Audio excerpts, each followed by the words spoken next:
就是啊，你说这走了我们怎么办啊？你说这怎么会这样啊？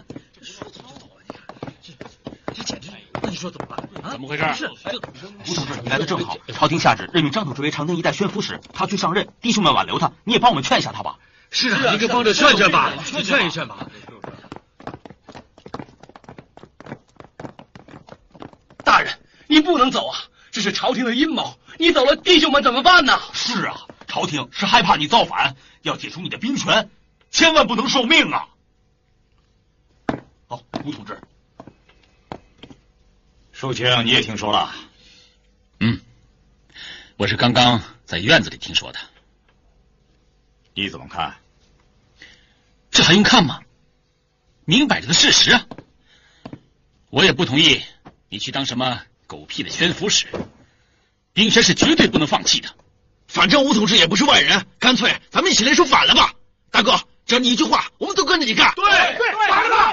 对，咱们反了吧！革命，革命！如果真的闹起来，今天在座的人还能有几个能活着？我都不知道。况且那些不愿意革命的弟兄们怎么办？我张绍曾最不愿意看到的就是这个场面。靖宇啊，我真不明白，你是看透了才这么消极，还是官做大了胆子变小了？不要再犹豫了，下决心吧。我已经跟山西的阎锡山联系好了，成立燕金联军，他马上派部队进驻石家庄。我希望你能够出任联军的司令官，带着大伙儿推翻朝廷，建立一个真正的共和国。对，建立共和国。寿卿，你记住我的话，你我不动，可保中国北地稳定；你我一动，清廷力亡。此非其时啊！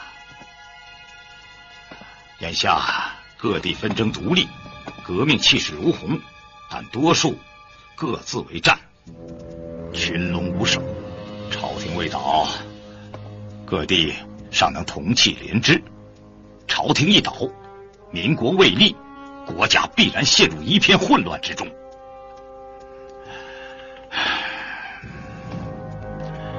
我知道你们希望我能在这个关键时刻站出来，领着大家去打出一片天地。可我张绍曾不愿意那样。如果因为你我而使国家陷入动荡，那不是革命，那是历史的罪人。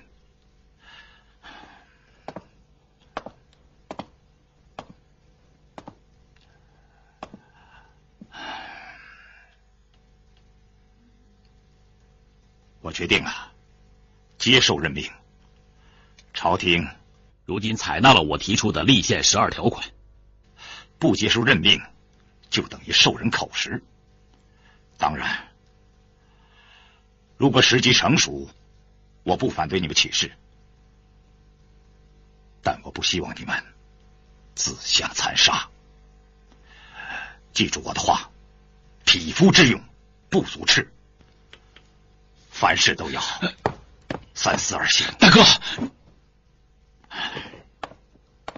张同志，你不能走啊！张同志，你不能走啊！你把我怎么办呢？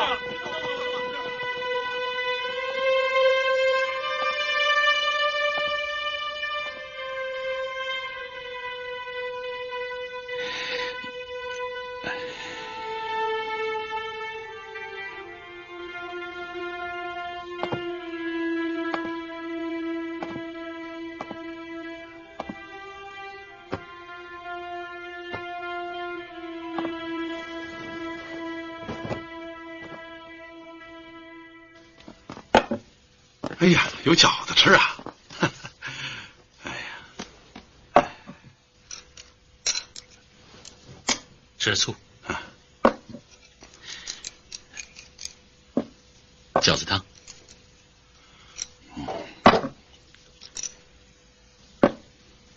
元吉啊，从明天开始，咱们就可以扬眉吐气了。等我真正掌握实权之后，你呀，也就不用再干这些无所事事的事了。我要派你一个很重要的位置。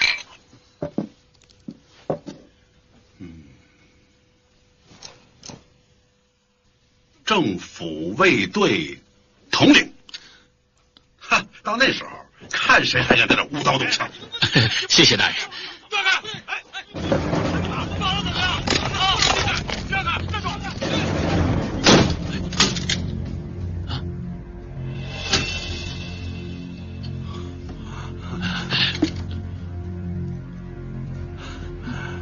参谋长。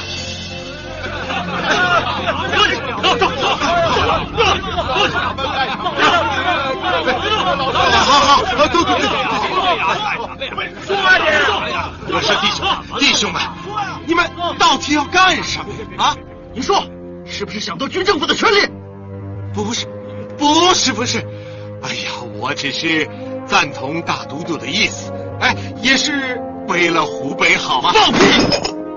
你为了湖北好，那我们提着脑袋革命是为了谁好啊？啊！哎呀，各位都是英雄啊，都是革命的功臣嘛。功臣是就这样对待功臣啊？把功臣赶出政府，你们才高兴，是不是？没这个意思，没这个意思。进去啊！站开！说什么说？说呀！躲开！坐下！说说吧，为什么在撤销购部之前不跟大伙商量？你们想干什么？想干什么？就是口口声声说为了革命，我看你们就是想争夺权力。同志们，不要冲动啊！不要冲动。对，听我说，这只是个草案，对，还没有付诸于实施。草案，如果大家有意见，可以开会反对啊。明天对，明天就开会。明天什么明天？你以为我们当兵的都是傻子？你画个圈我们就往里跳啊！你今天不把话说清楚，谁也别想走。对，好，既然大家反对，那咱们就还按原来的条例执行，好吧？啊，对，不行，必须把话说清楚。你们为什么要这么做？怎么执行啊？我不是都说了吗？这都是为了政府好嘛！啊，为了这家伙给我们兜圈子，不说实话，把他拉出去毙了！干脆拉出去毙了！拉出去！冷静，大家冷静点，冷静个屁！我们快被踢出军政府了，还怎么冷静啊？弟兄们，不要听信那些谣言。对，我孙武说话算数，绝不会有那样的事情。啊，对呀，避开！这样，你们俩不要这样，把他给我抓出去！哎，你们要干什么？别动！松开！松开！好，既然大家都反对，那咱们就保留原来的各部不变啊，好吧？只增加一个编制部。既然大家对我有怀疑，兄弟我就退为编制部部长啊，以表我的诚意啊，如何？好，有话好好说，就按计我说的办，啊！有话好好说嘛啊！这样总行了嘛？志在，赶快带你的人走，你的目的已经达到了，再待在这儿会引起更大恐慌的啊！躲开！我告诉你们，既然可以推举你们当领袖，就一样可以把你们打倒。是。下次要是再有这样的事儿，我绝不轻饶。别！听见没有？听见了。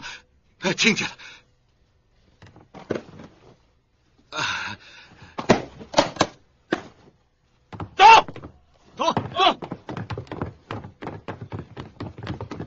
哎呀，岂有此理！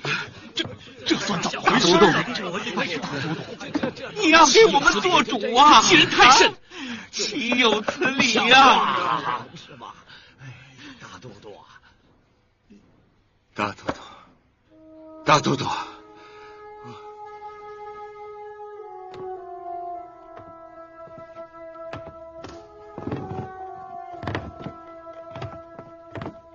大都督，你大都督，哎呀，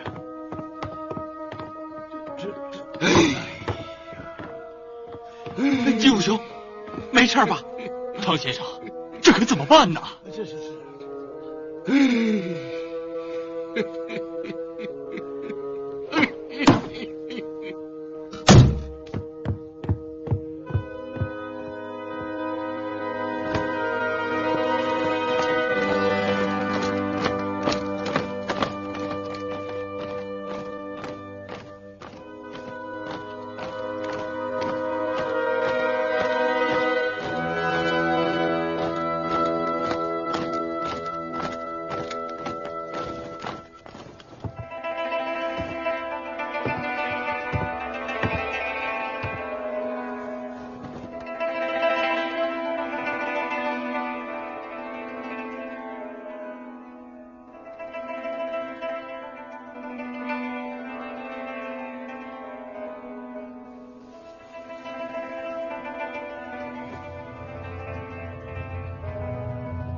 收到一个消息，你的卫队长马惠田被人收买要杀你，大人要多加提防啊！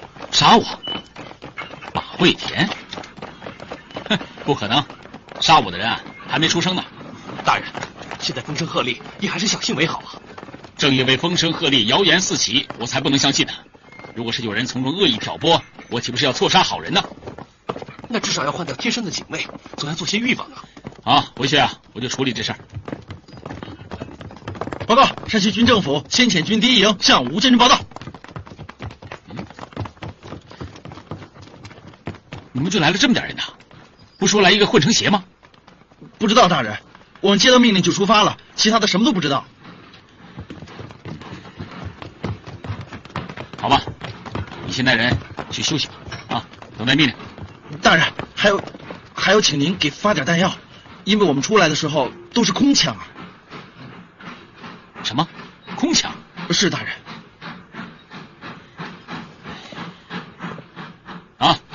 你去安排人给他们补充给养，分发弹药。是。另外，再给他们发一些慰问品。是，多谢大人。带他们去。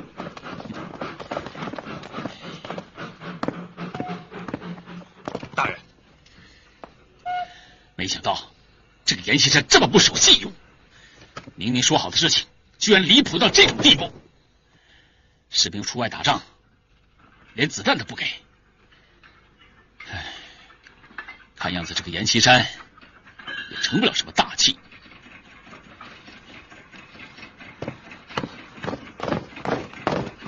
对呀，就这点脸，统治能要吗？多少是个意思，大人不会嫌弃的。你们快点去办吧，啊！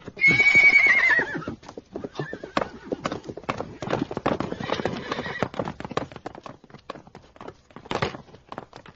大人，您回来了，一路辛苦了。马惠田，听说你要杀我？大人，这是谁说的？没这回事啊，大人。我今天给你这个机会，把枪捡起来杀我吧。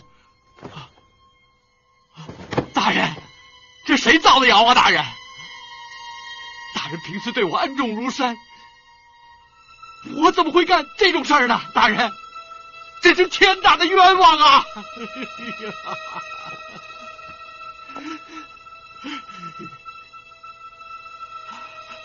我跟了大人那么多年，大人你还不知道我的为人吗？如果大人你要是不相信我的话，我今天就死在您面前算了。队长，别拦着我！我今天就死在大人面前！别拦着我！我今天就死在大人面前！别拦着我！让我死了！让我死算了。起来吧，我相信你就是了。谢谢大人。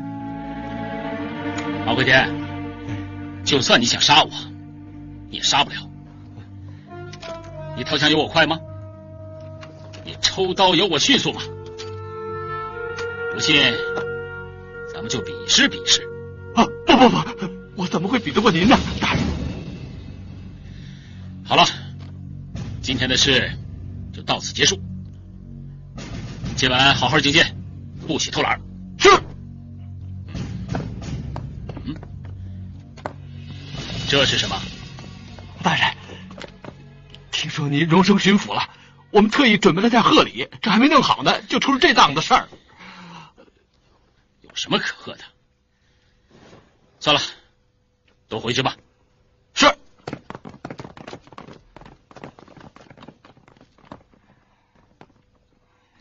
大人，您这么问他，怎么能问出真话来呢？至少把他们都抓起来才行啊！不说这些了，正事要紧。我已经安排好了车辆，明早誓师大会一结束，马上组织部队上车，直接奔赴京城，保定在我们手里，沿途空虚，没有任何防御。石家庄到北京火车10个小时，等朝廷反应过来，咱们已经到了他的眼皮底下了。这个计划也只有您吴统治才能想出来，别人想都不敢想啊！想都不敢想，怎么去做呀？好了，你们呢，都各自准备去吧。啊，我也休息一会儿。是，是。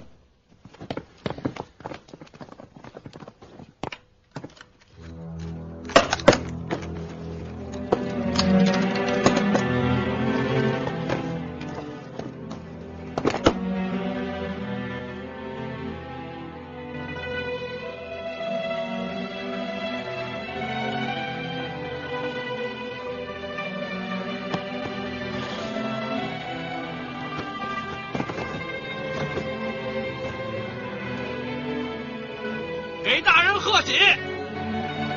啊，给大人贺喜了！给大人贺喜！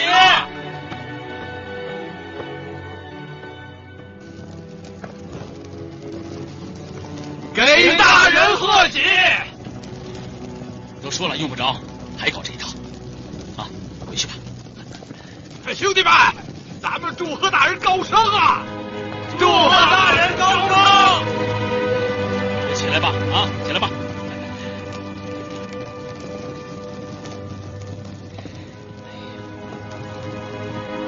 都起来吧，啊！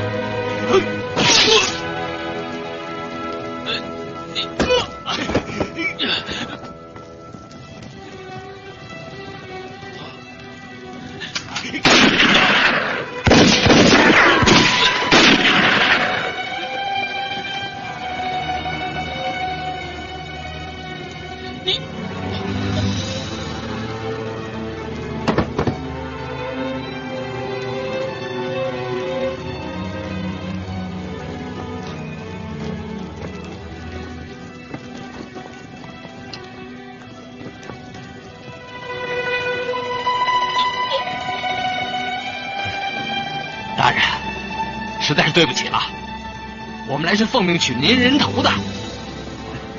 您还不知道吧？那人头可值5万大洋啊！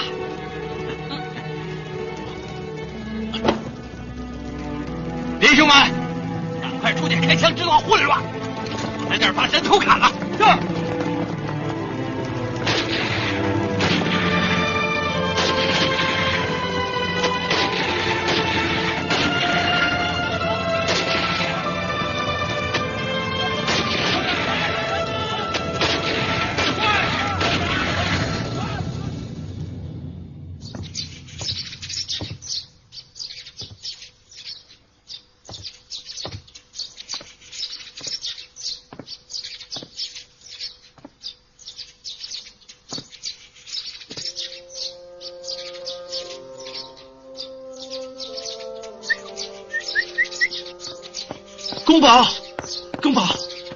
公宝，一清早就有好消息来啊！北上的路已经打通了，知权来电，说石家庄的事情已经办好，一切顺利呀。清泉啊，你听听这鸟鸣啊，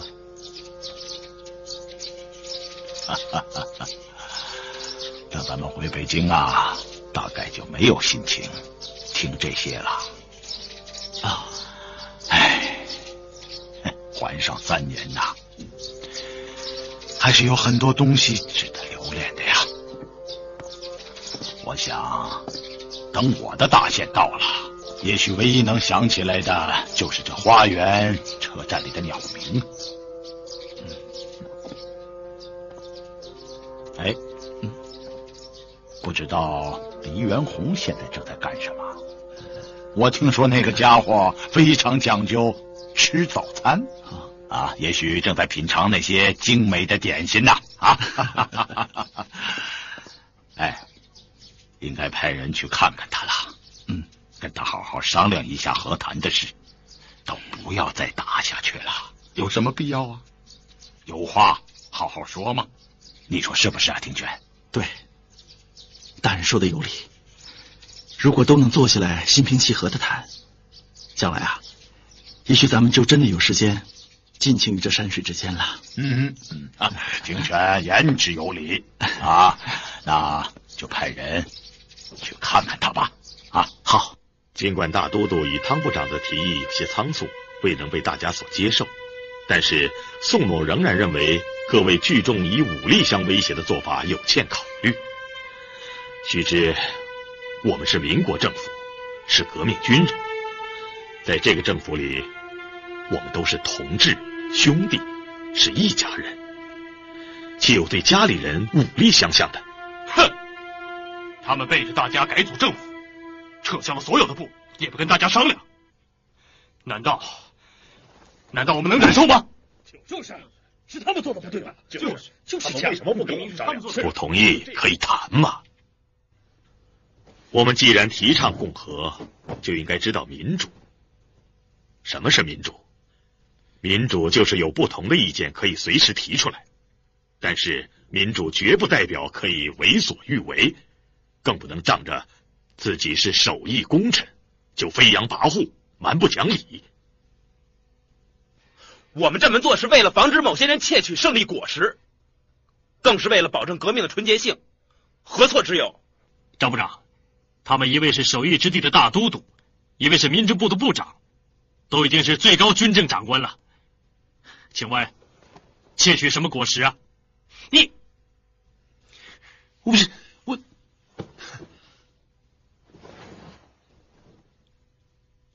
实行政令之过程中，有一定的偏差是可能的。中国历经几千年的封建统治，共和的道路对国人来说，一切都是全新的，岂能不犯错误？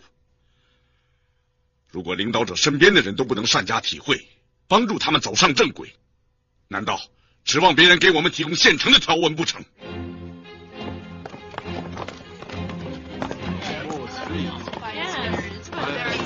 雪花，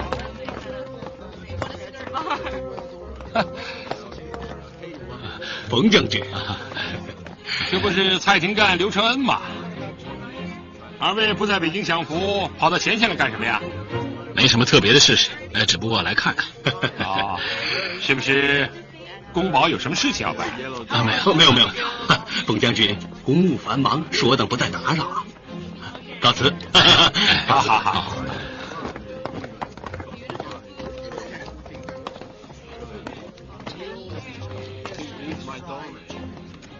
看样子他们好像是要过武昌去啊。不错，那个方向就是码头，现在还有很多外国船只在来回运送商果。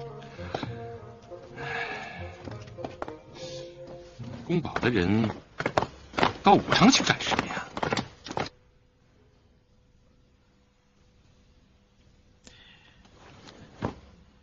各位都是军政的首脑，想必一定能处理好发生的不愉快。汉阳防御各项繁杂棘手，秉坤实在是没有时间再在这耗下去了。先向各位告假。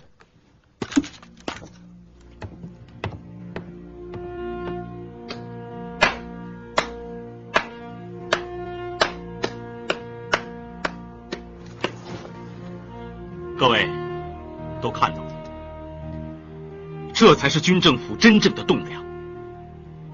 和他比起来，蔡继民无比的惭愧。我无颜再与各位讨论什么权利了。继民也先告辞了。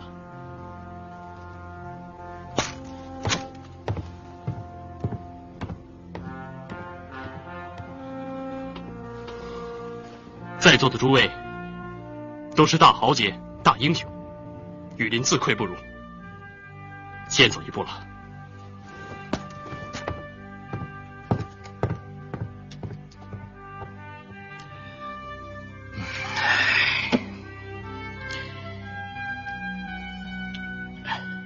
大家争的都是什么呀？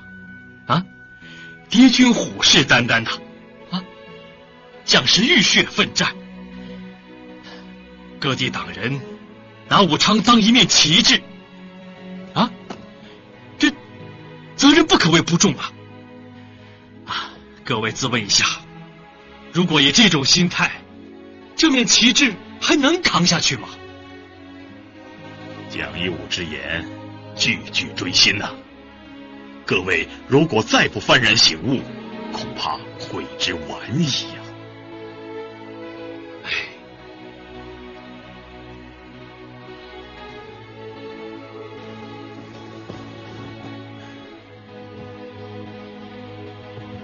诸位，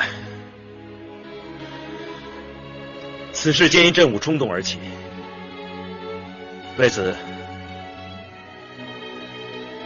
朕武愿向汤总长和大都督道歉。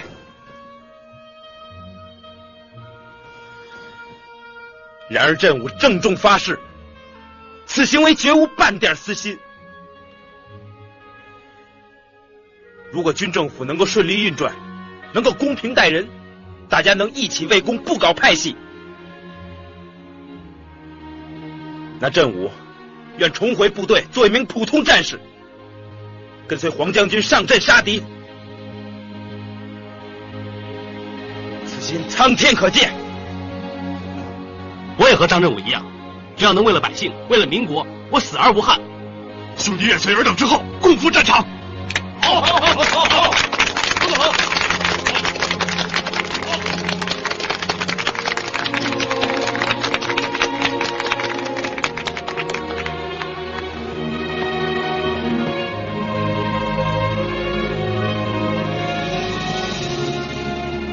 诸位，李某个人受点委屈没什么，大家也知道，我本人是不愿意做这个大都督的，既蒙各位抬爱，岂能不勉力从之？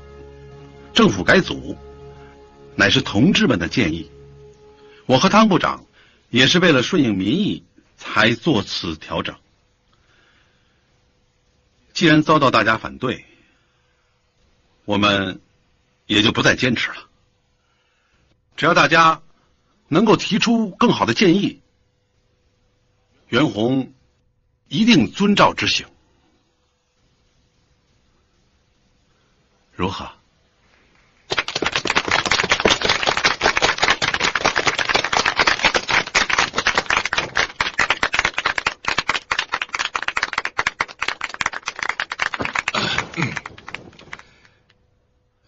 既然大都督是这个意思，兄弟愿意遵从。前段时间本已请宋先生牵头，拟定改组计划。我看这个计划是不是坚持做完，以便我们大家遵照执行？啊，哈哈哈。啊，还有一点，兄弟要重申，退居编制部部长决心没有任何变化，还恳请各位接受我的请求。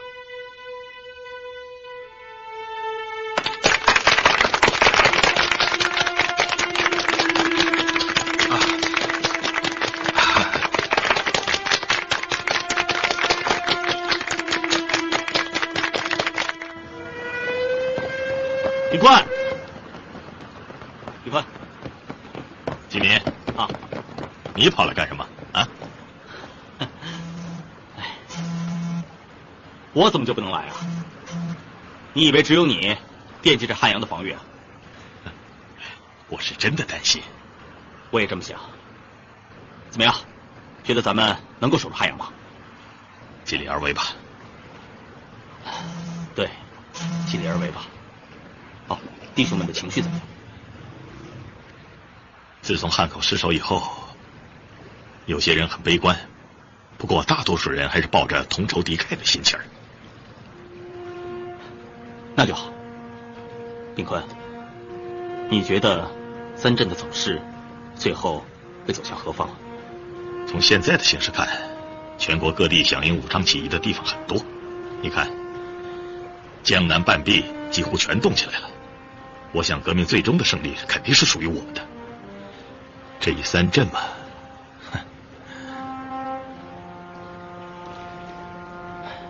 你不说，我也明白。假如清军尽全力进攻，武昌、汉阳很难保全。不过，咱们不能让他们轻易得逞，就是拼，也要让他们伤筋动骨。何止是伤筋动骨，金民，我兄炳坤可是块硬骨头，要想啃得动我，先得掂量掂量自己的牙口啊！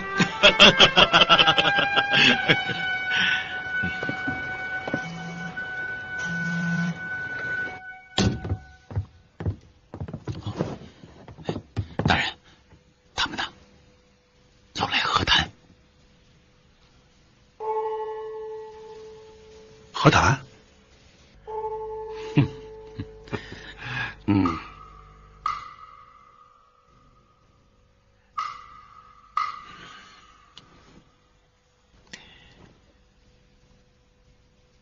可强，汉口的失利虽然责任不在你，但对军政府里的官员们打击不小，所以汉阳的防守，你放心吧，我已经做好了与汉阳共存亡的准备。可强，我不是说过吗？任何情况下都要保重自己。我希望看到一个生龙活虎的黄克强。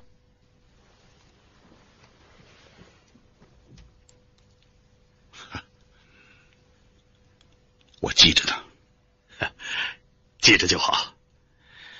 如今上海、江苏已经相继独立，陈其美被推举为上海大都督，江浙联军正在全力攻打南京。陈其美有意邀请你我到上海去，共同商量建立全国政权的事情。太好了。所以啊，你的责任不单单是一个湖北，应该放眼全国。总理也从英国打来电报，对国内的形势非常满意。哦，他还特地嘱咐我提醒你，万事不可冲动。你可不要让我在总理面前无法交代哦。放心吧，我知道自己的责任。我已经托朱福煌给袁世凯转了封信，如果他能反正，那一切问题就迎刃而解了。朱福煌在武汉？不错，在汉口租界。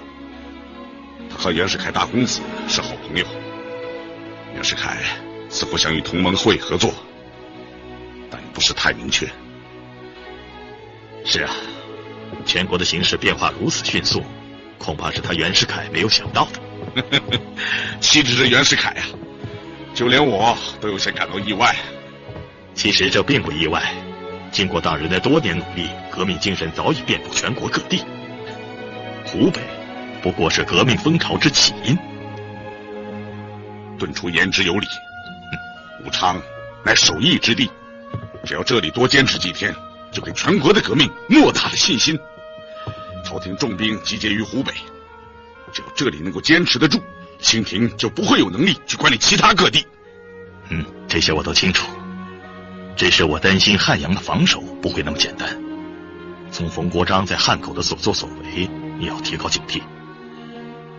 这些北洋军人为达目的不择手段，反观我军人数虽多，但战斗力低下，这一点你要考虑清楚。放心吧，我会的。没有别的事情，那我回汉阳去了。啊，阁下，御史多与蒋义武、熊景坤、蔡继民他们商量，刚才你已经看到了，他们可都是全身心投入在革命上的。我会的。那我先走了。保重，保重。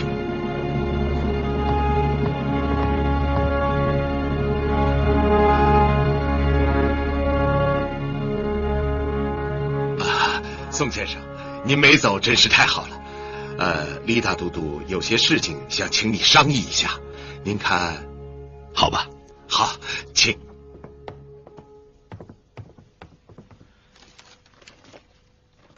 南北和谈，恐怕没那么简单吧？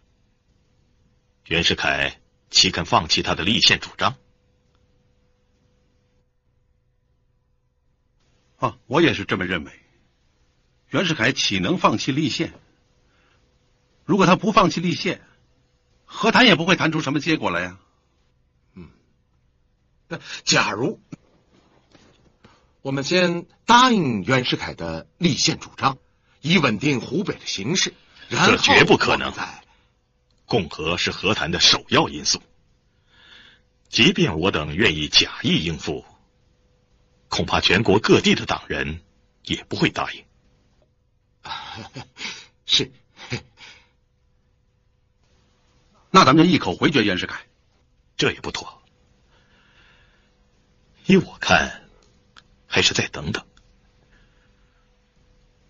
如果江浙联军能够尽早拿下南京，到时候他袁世凯就算不肯放弃立宪，恐怕也是不可能的。宋先生，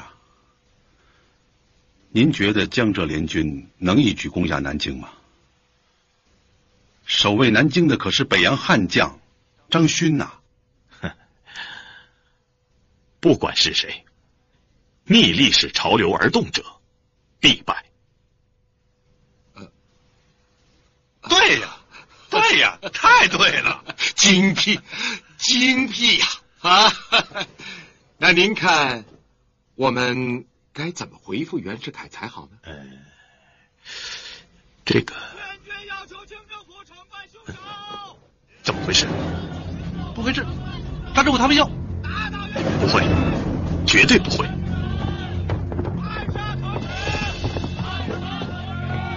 革命无罪，惩办兄长，暗杀可耻，革命无罪。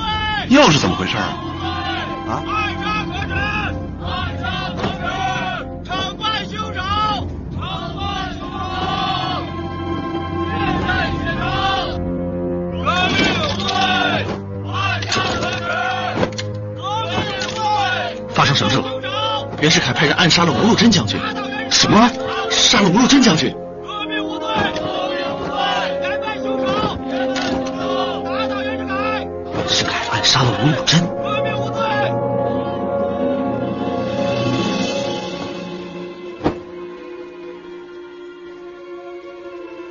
吴寿清真的被袁世凯暗杀了？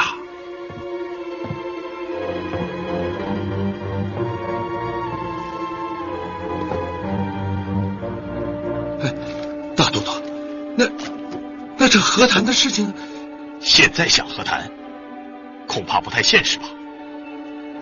是。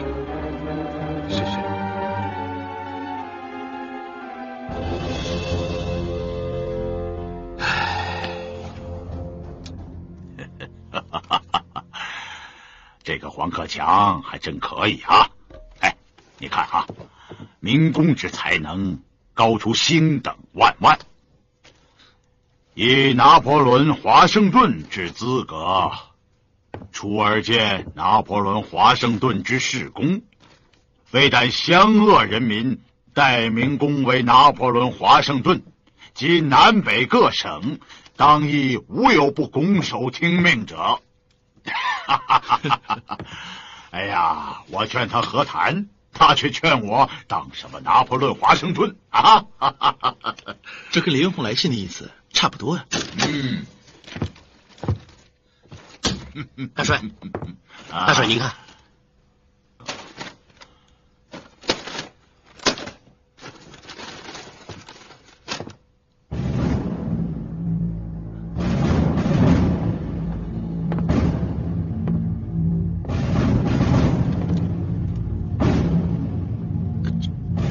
混蛋！报社误我！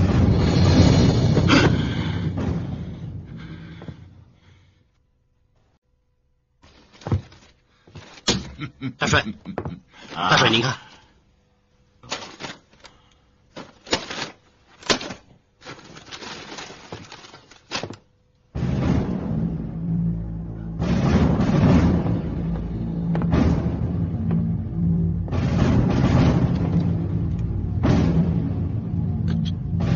混蛋！报社误我！吴禄贞昨晚朝廷剿匪大计，死有余辜啊！他是什么人杀的，有什么重要？但是他抢劫朝廷军火一项，就够他的死罪了。吴禄贞死的时候，军资府的陈其才不是在石家庄吗？啊，为什么不说是梁弼派人杀的？岂有此理！大人，回到北京以后，第一件事就是要把这些办报纸的好好整顿一番，免得他们吃饱了撑的在这胡说八道。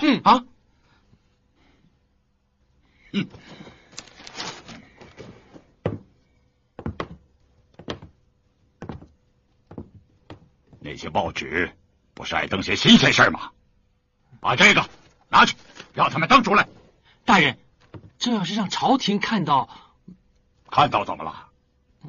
看到了更好，让他们看看，革命党的领袖都这么支持我，我都没有答应，不正说明我忠于朝廷吗？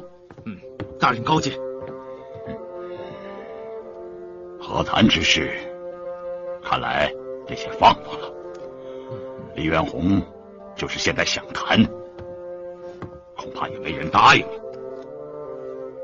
既然石家庄已经没有了阻碍，那咱们就回北京去啊，把北京的事情弄好了，反过头来再谈更方便些。告诉蔡廷干、刘承恩，在汉口等消息。去吧，走。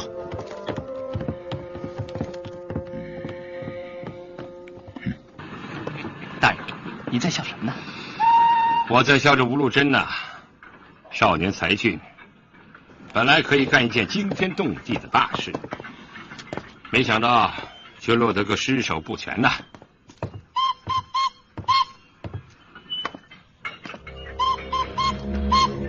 你的意思呢？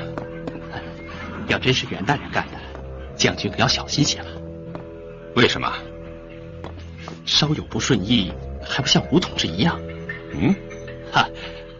不过有很多报纸说是军资府干的，梁弼杀他也是有道理的。梁弼是不可能杀吴禄贞的。丁振元，你又回来了。看来啊，你是离不开湖北喽。内阁总理大臣调我回前线听用，我岂敢不回啊？刚才你说这梁弼不会杀吴禄贞，是。当初吴禄贞升任山西巡抚的时候，曾经入宫觐见摄政王谢恩，摄政王当时给了他一个锦盒，你猜里面装的是什么？全是他参与革命党活动的举报。你想啊，如果朝廷要是想杀他的话，就不用放他回石家庄了吗？你的意思是说这？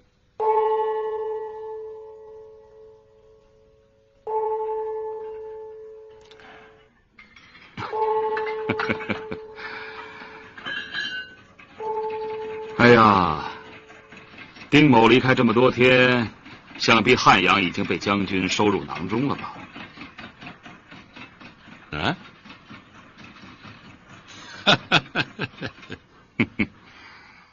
有劳副馆长还挂念着我啊。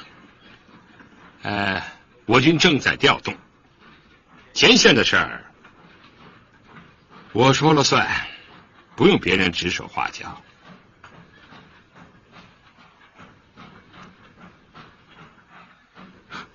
好吧。冯将军如果有什么差遣的话，请随时派人通知丁某。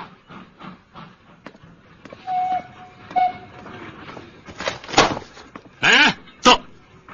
宋司官，给袁大人发报，就说我军已经调动完毕，请求进攻汉阳。哼，清军可耻，清军可耻！堂堂朝廷居然用起了下三滥的手段。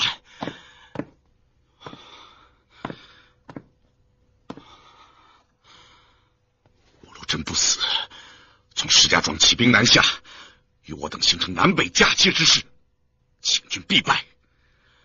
唉，实在是可惜啊！总司令，士兵们进战情绪很高，都要杀过汉口去，给死难的弟兄们报仇，给吴禄贞同志报仇。如今湘军2个协军已到鄂，加上汉阳的守军，咱们应该有实力与汉口的清军一战。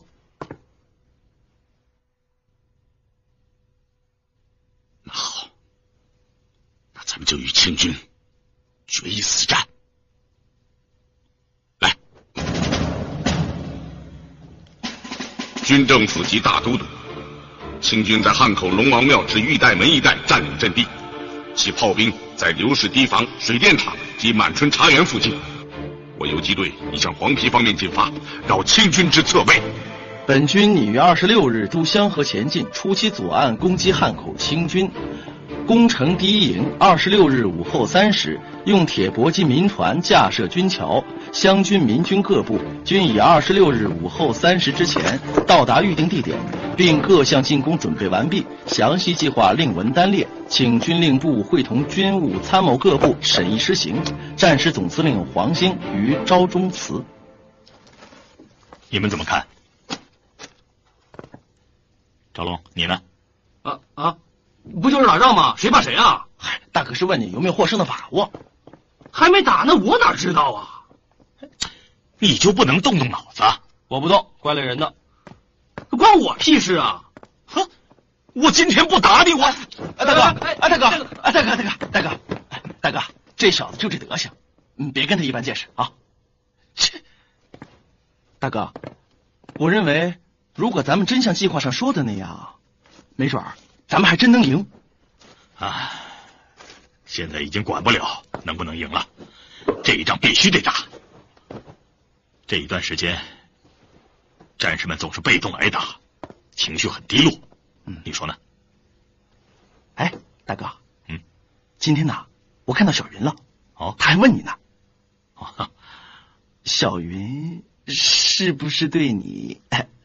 胡说什么？人家还是个孩子。那他老缠着你，还管你叫表哥呢。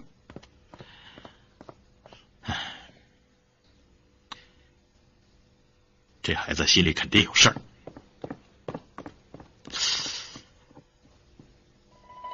我抽时间看看他吧。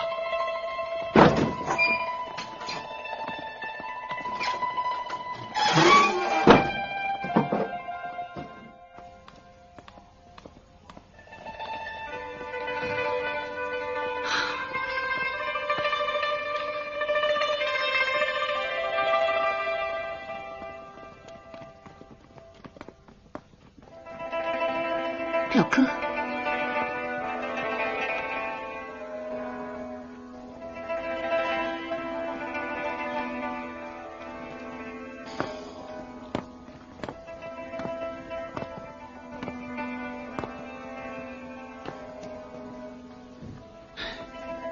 不容易啊！你终于叫我一声表哥了。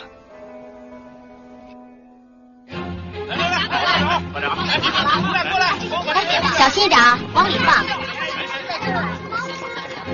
放里头，你们这个，小心小心，别碰着了，放好啊！让一点，让一点。表哥，你为什么非要叫我表哥呢？这个给你，谢谢。放哪儿？放那儿。表哥不是回北京了吗？怎么又突然回来了？嗨，那袁世凯啊，是怕我在北京给他捣乱呗，所以把我调到前线来听用。哎，表妹啊，你还不打算回北京啊？对，我还想继续留在这儿。哎，我说你这是何苦呢？这所谓的革命，它成功也罢，被朝廷剿灭也罢，真就跟你有这么大的关系啊？目前的三镇是有些困难，可你没看到吗？江南半壁都已经独立了，这难道不令人兴奋吗？照这样的发展，用不了多久，全国都会光复的，你说对吗，表哥？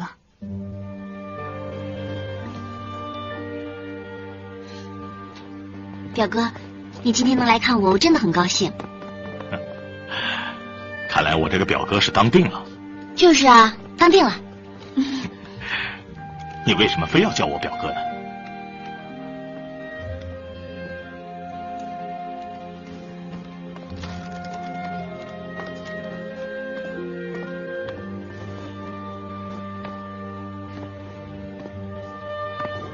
怎么了？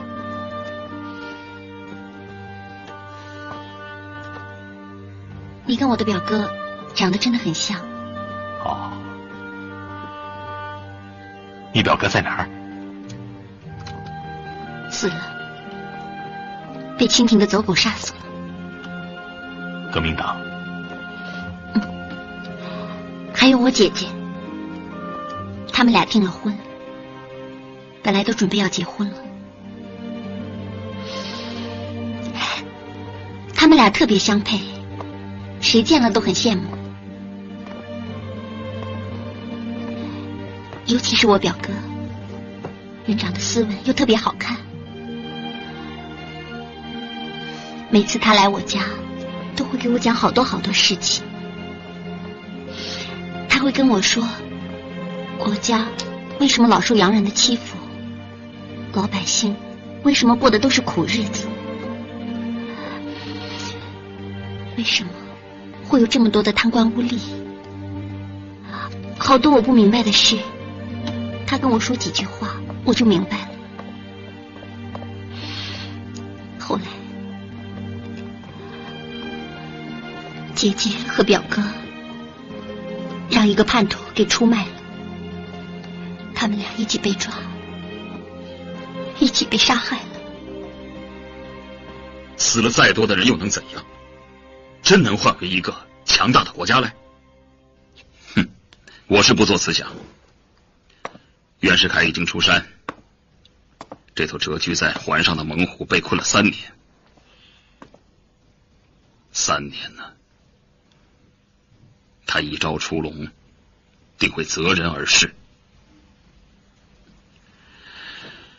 朝廷虽然在极力评判，怎奈庙堂之上，为己私利者、出卖国家利益者有之，而为朝廷尽忠者却寥寥。反观各地之革命党，那更是群龙无首，各自为战，将来想一统于一面大旗之下，无疑是痴人之谈。局势如此，乱象已萌，百姓也难逃涂炭之命运呢。前几日汉口之大火，便是最好的佐证。汉口大火全是冯国璋一手造成的，各地党人不和，只要等孙中山先生回国，相信一定能够团结一体的。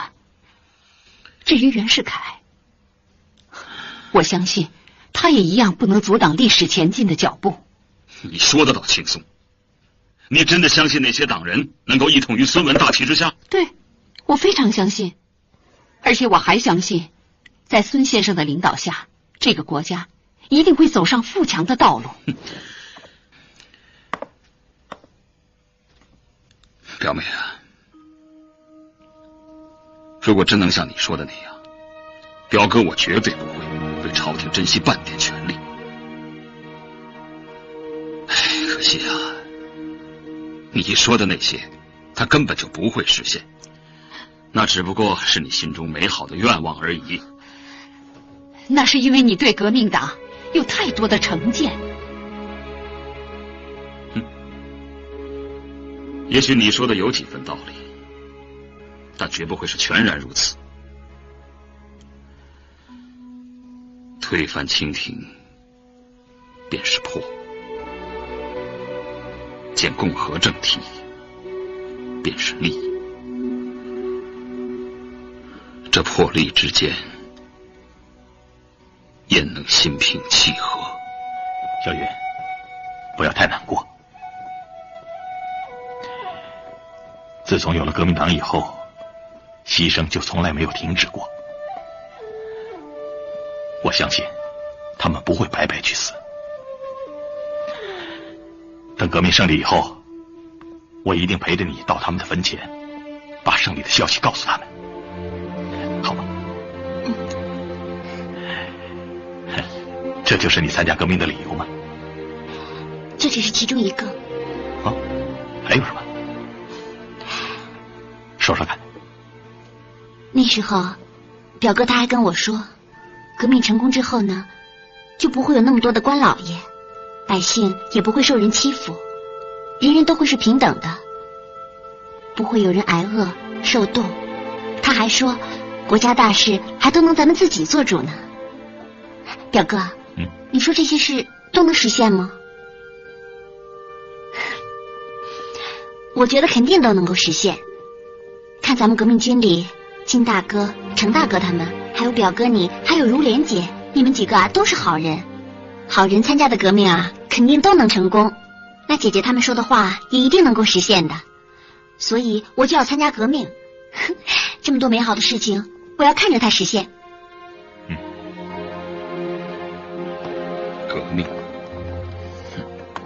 革命真的能给老百姓带来好日子？即便是，也得有命能够熬得过这场战乱才行啊！怕是没人能够有这种信心呢。百姓比你想象的更有勇气，军政府招募士兵，百姓人人踊跃参加。也许他们心里都很明白，没有一场彻底的革命，不推翻封建统治的朝廷，就算活着，也不能过上好日子。你说的这些呀，我一时还真的不知该怎么反驳你。表妹啊，其实你我的争论对事情的发展没有一丝一毫的影响。我只是希望你能够认清局势的真相，选择适合你自己的生活。表哥，谢谢你。其实这些年，我心里并不觉得苦，总归是知道自己身上有份责任，为了这份责任，就是受些委屈，也是值得的。至于今后，我知道该怎么做，你就不用为我操心了。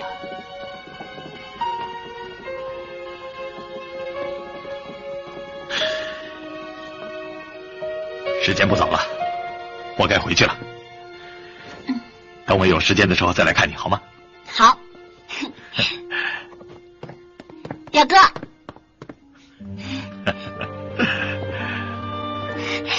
你终于承认你是我表哥了。好了，我走了。表哥，你要保重，可不许受伤啊。我答应你。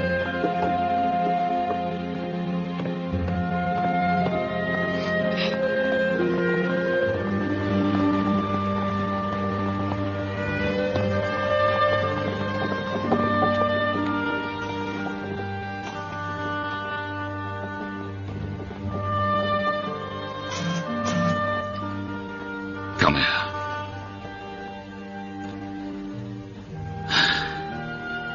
这场革命，我知道我也说服不了你。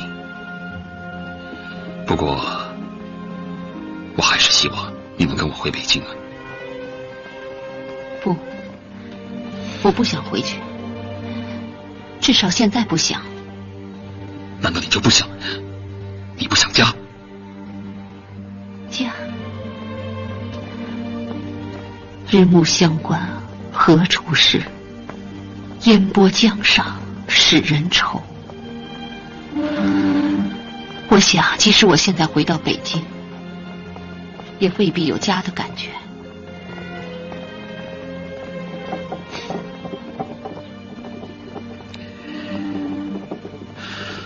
好吧，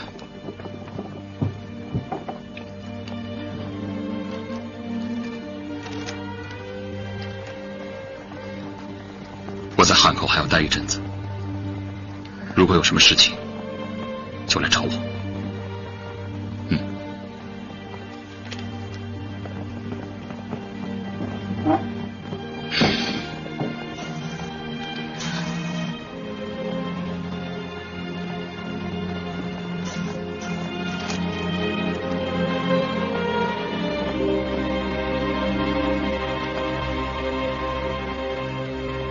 回去吧。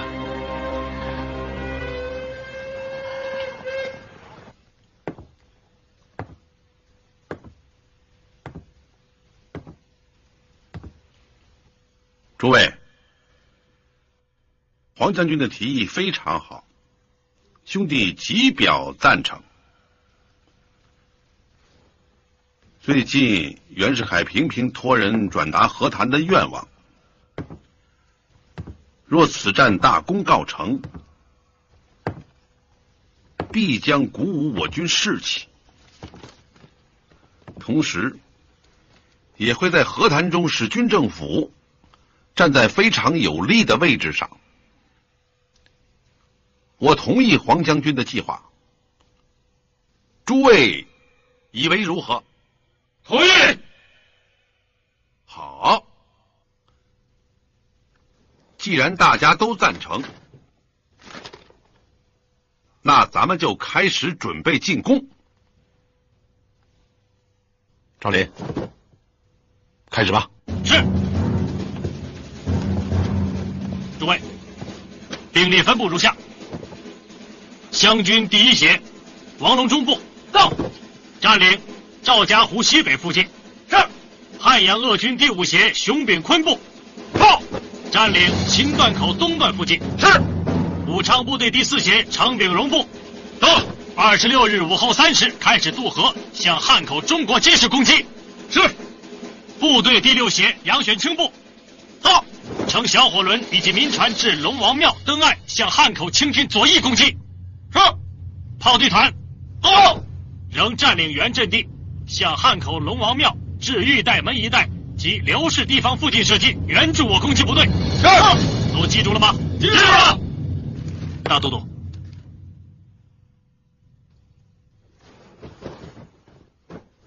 起立。执行吧。是。本军各部，清军仍占领汉口各要点盘踞，各部攻击准备进展缓慢。攻城营渡河所需各项如有短缺，应及时报回本司令部，部队各按指定地点加紧调动，于在江边前线指挥部。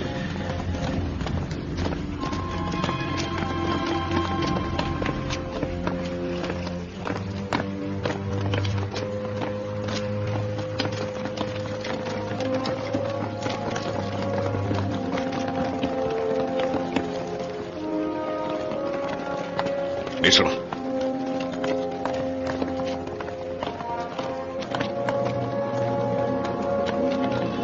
黄将军，对岸就是清军的阵地。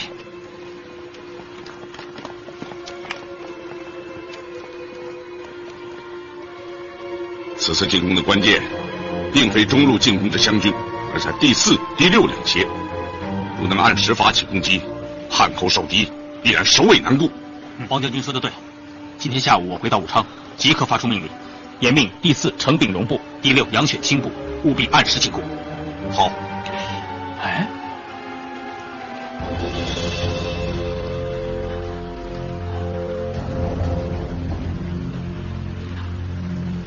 对岸好像是冯国璋等人。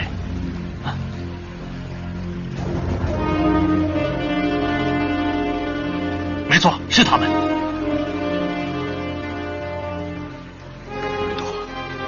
他对我们的进攻意图有所察觉。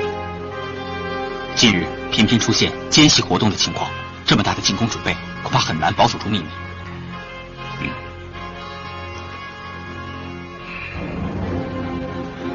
黄将军，你在想什么？走，到那边看看去。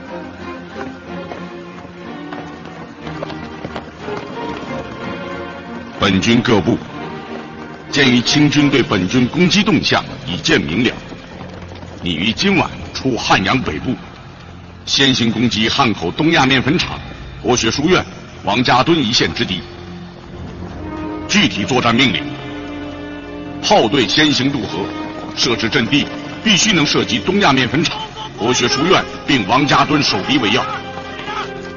第5协统领熊秉坤、湘军第1协王龙中部随后发动攻击，于在昭中祠指挥部。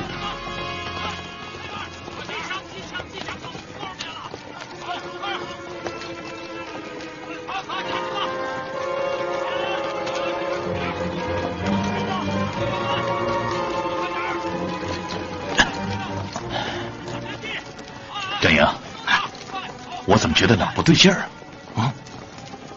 哪儿不对劲儿啊？我这心里总是慌慌的。大哥，我看你胆子是越来越小了。你也这么说我？谁还说过啊？没谁，赶紧回去准备吧。兄弟们，上！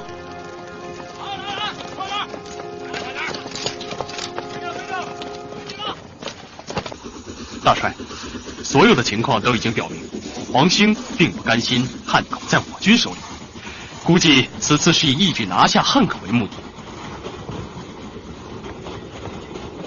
湘军的2个协，加上汉阳守军，如果他们全力进攻，恐怕我们还是要认真对待。叛军装备低劣，新兵居多，就算人数占优，也不足为虑。不可大意，革命党虽无力气，却个个悍不畏死。就士气而言，我军并不占优啊。所言甚是。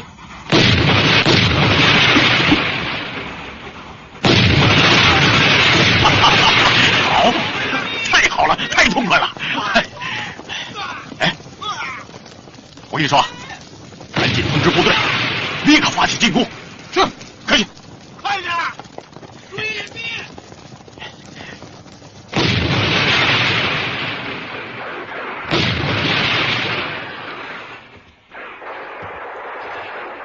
这么快就行动了？不会吧？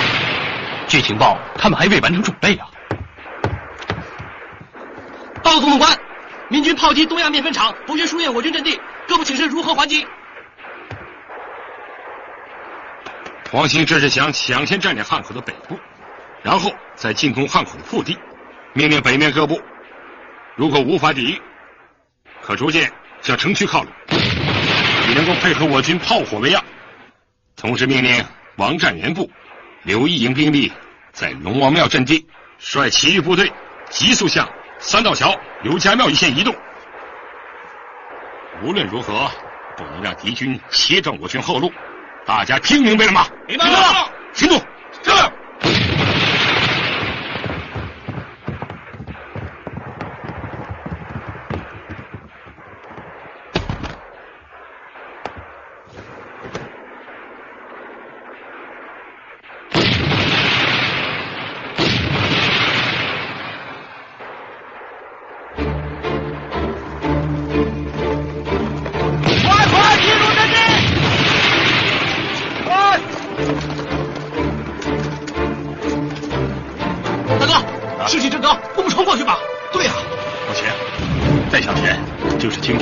涉及范围了，不能轻易冒险。何况我军接到的命令就是坚守阵地，不要节外生枝。告诉弟兄们抓紧吃东西，一定要严防敌军反攻。好，进入阵地，快！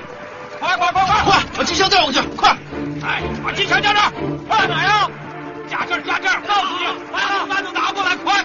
好，多抬几箱子弹，快去前面，瞄准！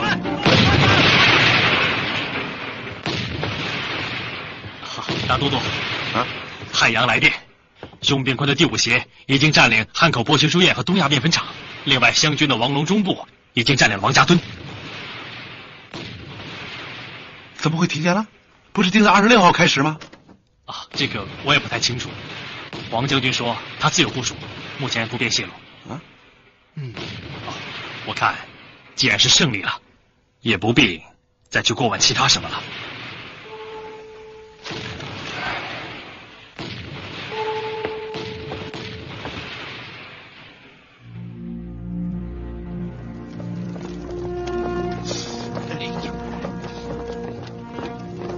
摸一下，去！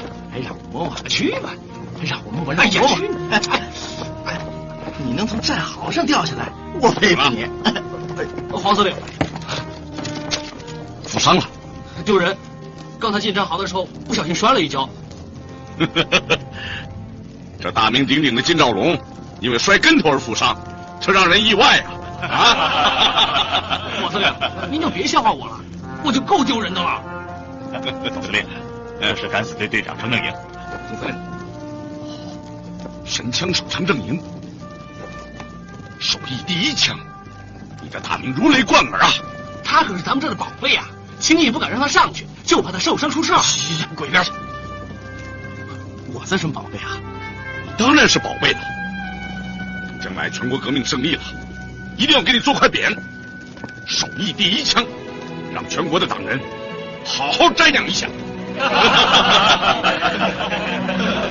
我听说程正营打仗每次都大喊一声看程正营大哥。对，就这句，清军听见这句话吓得屁滚尿流了。总司令，我没那么威风，要是真那样的话，汉口也不会丢了。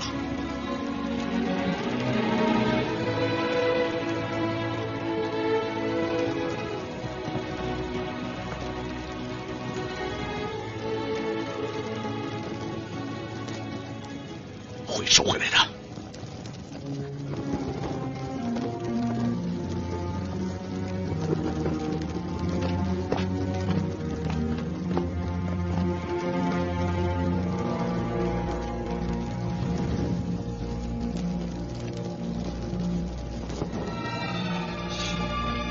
这个黄兴守在博学书院干什么？恐怕是害怕我军滚退炮的威力吧。笑话，这大炮又不是死的，炮队就不能前移吗？不对，他肯定有什么阴谋。城内预备队已经移动至刘家庙一线协助防御，就算他想切断我军退路的话，也是不可能了。率领炮营，炮队向前移动，以能够攻击博学书院、王家墩一线守敌为准。同时命令城内各预备队撤离江边阵地，向玉带门方向移动，把阵地给我夺回来。是。哎呀，冯将军啊，此举可能会给你带来麻烦的。袁公宝他没给你下达过攻击的命令吧？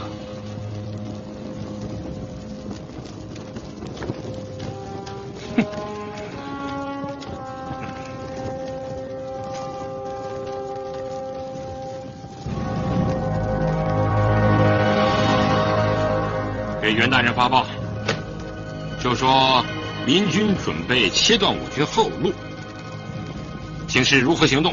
是。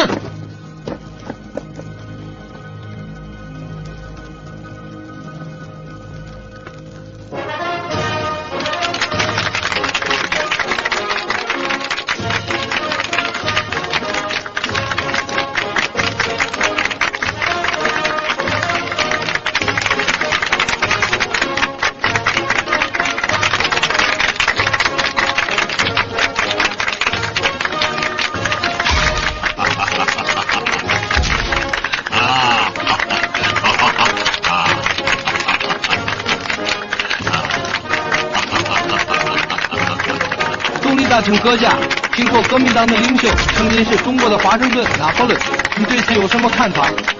不管革命党人怎么看我，但是本人的主张不会改变，立下的决心不会动摇。但是我也做好了和谈的准备，所以啊，我建议各省都派出代表来，大家坐起来商议商议，总比流血强吧。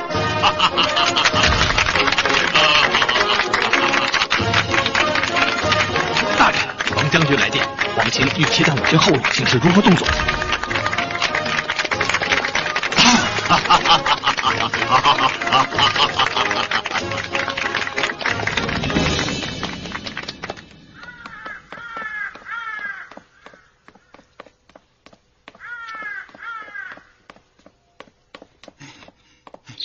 好，哎呦喂，我的老王爷，这都什么时候了，您还有心思摆弄这些个？出什么大事啊？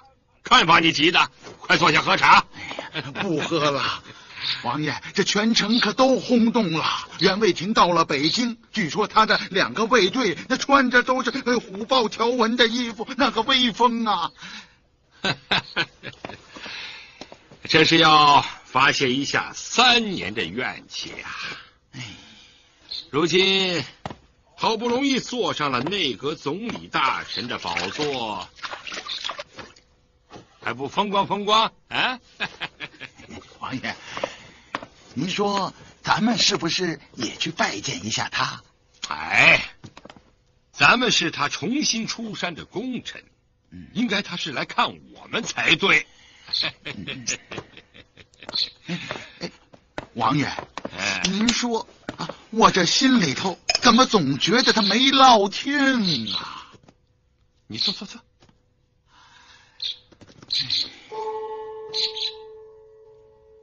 我让了那个总理大臣都没怎么样，你有什么可担心的呀？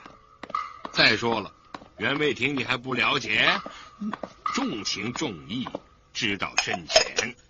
我也正是看中了他这一点，才会花这么大精力把他扶上去的。哎，你就放心吧，他不是过河拆桥的人。喝茶。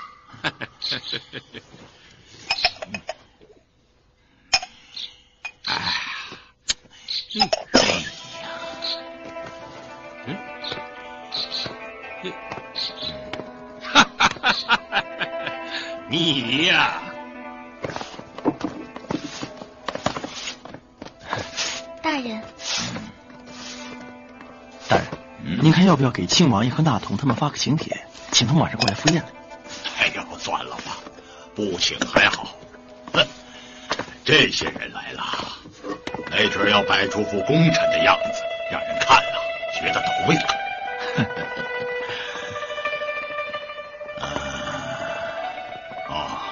给冯国璋发个报，告诉他，如果黄兴发动了进攻，不要客气，狠狠地收拾他们一下。好，也不能让这些人太嚣张了，让他们冷静，冷静对和谈有好处啊。好，哎呀，这书房得重新布置一下。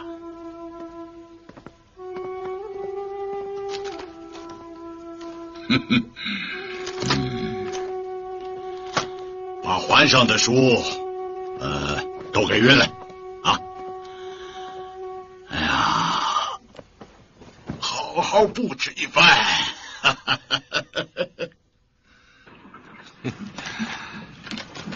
看看内阁总理大臣的上谕啊，如有乱党反击，痛击之，以期拿下汉阳，欲收先生夺人之势。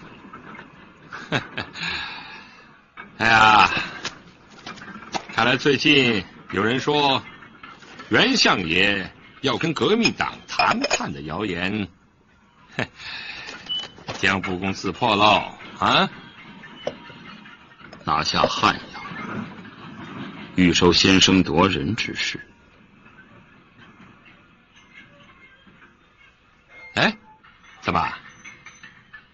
这话有问题吗？那武昌怎么办？哎呀，看来最近有人说袁相爷要跟革命党谈判的谣言，嘿，将不攻自破喽啊！拿下汉阳，欲收先声夺人之势。哎，怎么？这话有问题吗？那武昌怎么办？武昌，哼，当然是先拿下汉阳，下一个就轮到了武昌，这是很自然的事儿。那好啊，既然如此，丁某预祝将军马到成功。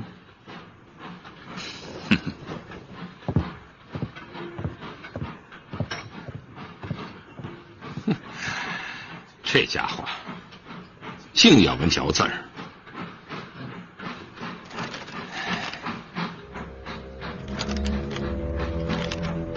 拿下汉阳，欲收先声夺人之势。先声夺人之势。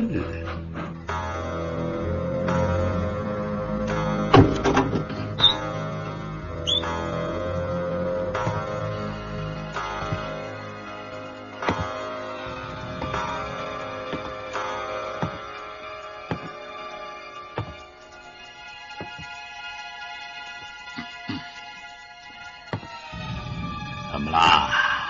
啊？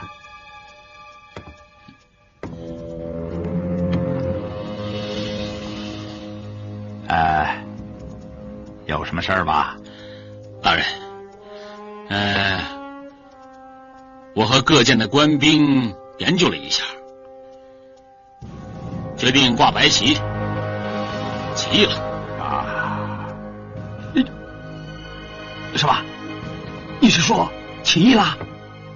啊，起义了。不行不行，怎么能起义呢？啊？怎么能起义呢？你说各舰，所有舰都起义了？我是代表起义的官兵来见你。你要是赞成我们革命呢，啊，你呀还是我们的提督。你要是不赞成革命，怎么？你们要杀我？杀你？不会，怎么会杀你呢？那只有你离开了。哦，那好，那好。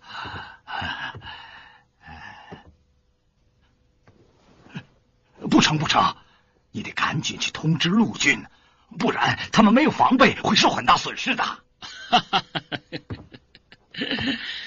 哎，大人，既然我们已经决定起义了，北洋军那就是我们的敌人了。对，哪有向敌人通风报信的？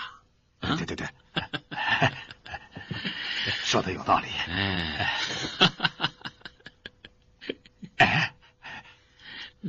既然你们不杀我，总该让我下船吧？那是自然。我们已经联系好了一艘日本商船，您呢还得快着点去上海。啊，那好，那好。哎呀，你看你们也不早点通知我，弄得我手忙脚乱的。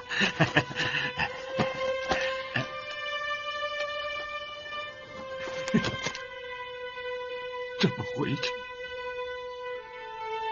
让我如何向袁大人交代呀？你们可坑苦了我喽！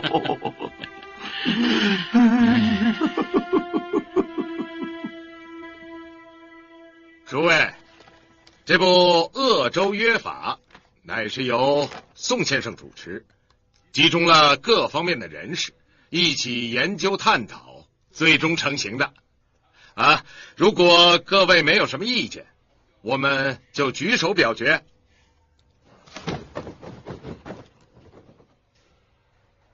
好，一致同意。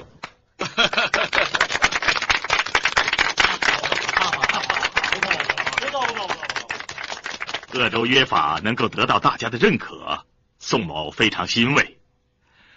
此约法是全国联合政府成立之前地方性之约法，希望大家共同遵守，不再发生以武力相威胁的事件。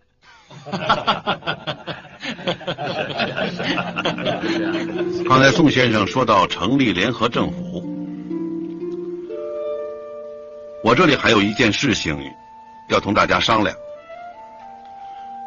日前，上海大都督陈其美代表以独立各省发来电报，邀请湖北派代表到沪，共同商讨成立全国联合政府之事。成立全国联合政府，李某非常赞成，但兄弟以为，既然武昌是首义之地，那此次商讨就应该放在武汉更为合适。不知诸位意下如何？有道理啊，有道理啊，有道理。对，而且该这么做。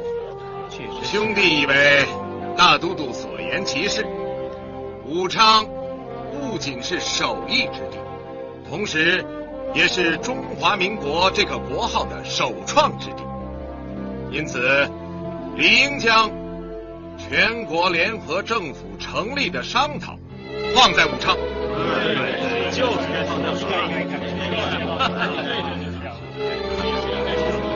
宋先生意下如何？季武兄说的有道理，过几天我正要返回上海，正好为此事奔走一下。能够在首义之地成立全国联合政府，将具有非常重要的历史意义。是。哎，那我们就拜托宋先生啊。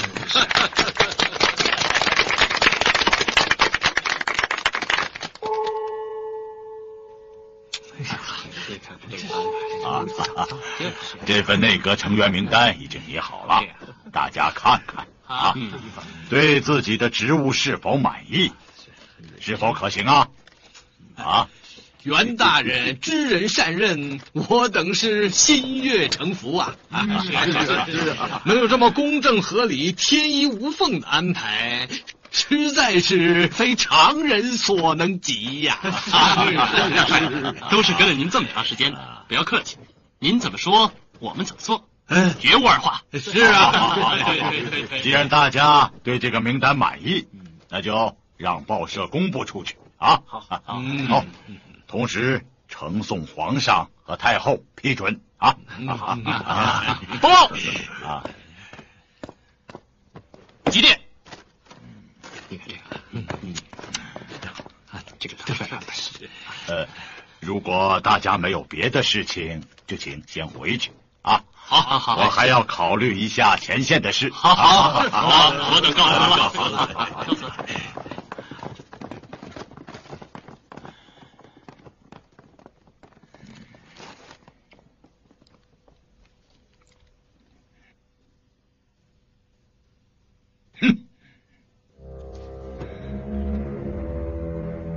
杂振兵愚蠢，刚刚任命他为海军大臣，还没上任就把军舰全给我弄丢了。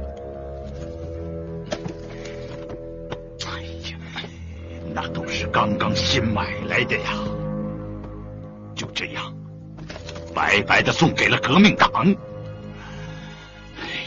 嗨，也没什么大事，那些海军士兵既然帮不上朝廷的忙，也未必就能帮上革命党。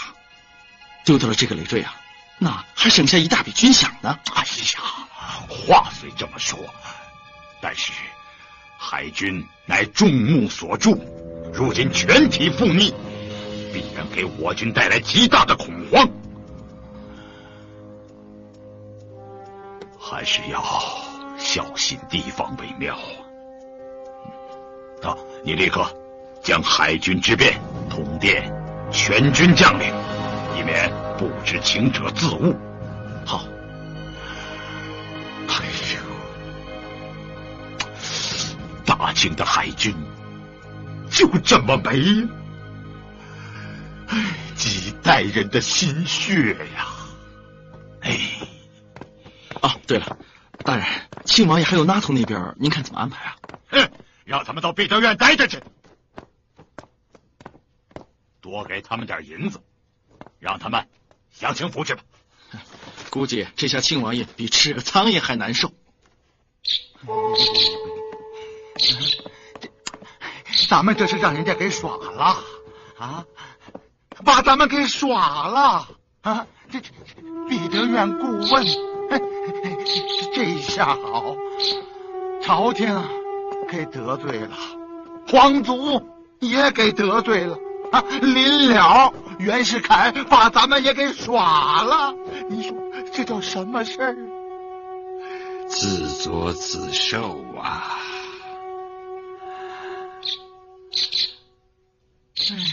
按说朝廷对我不薄，世袭罔替的铁帽子王，内阁总理大臣，我这是，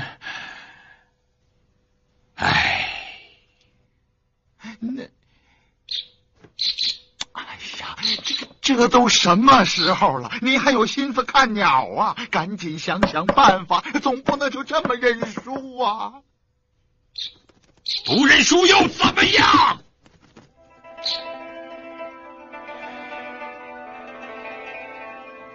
内阁是咱们让的，兵权是咱们逼老五给的。如今人家手里有权有兵，咱们还能怎么样？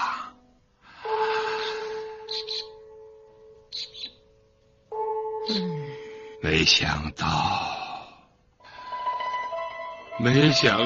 啊，一辈子玩鹰，到了让鹰给叼了眼，报应啊！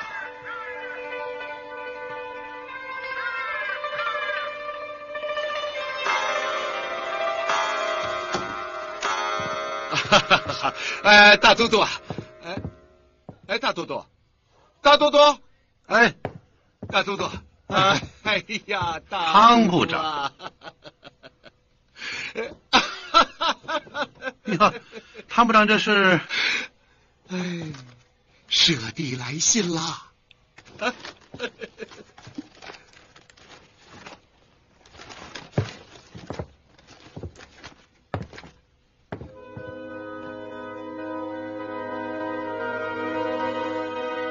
好，太好了，再也不用担惊受怕了。对对对，萨德明呢？他坐了一艘日本商船去上海。炮舰如今什么位置？为了避免发生误会，全体炮舰都向长江下游驶去，一旦需要，他们可以马上返航。给令弟发电，通知他们立即返航至汉阳补充给养。好的，并于今夜协助黄将军反攻汉口，我军胜局可保。好，我这就去。我现在下令通知各炮台，免之误会。好，我马上去。马上去。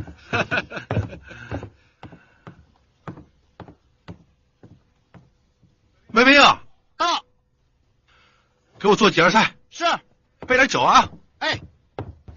这个老废物，笨蛋！推着新内阁，还任命他去做海军大臣，天就知道养尊处优，手下养着一群蠢货。蠢就蠢吧，他还管不住。上次我问他海军是否稳定，他跟我保证说海军里没有一个革命党，一个都没有，怎么会挂白旗啊？这个老混蛋，他倒是跑得快，我要是抓住他，非逼着他不可。总统官大人不必那么生气，没有他们，也不算什么损失嘛。这是威胁。如果这些炮舰一起掉头向我军开炮，我军将陷入危险状态。那些海军士兵要说吃喝嫖赌还算行家，至于开炮嘛，恐怕他们还没有那么大的胆子。冯将军，你大可不必如此愤怒。我军入鄂作战以来，可曾有过海军炮火的支援呢？这倒是没有。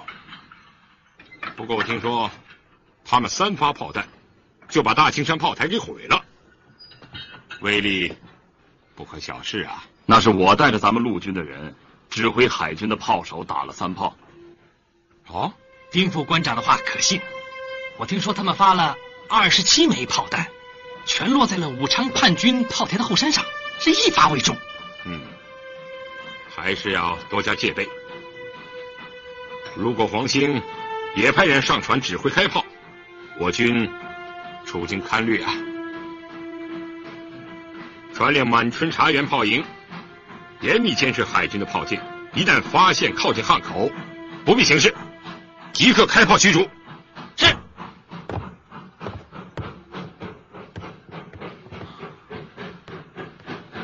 萨镇兵他们不敢开炮，还有一个原因，害怕误击各国租界地。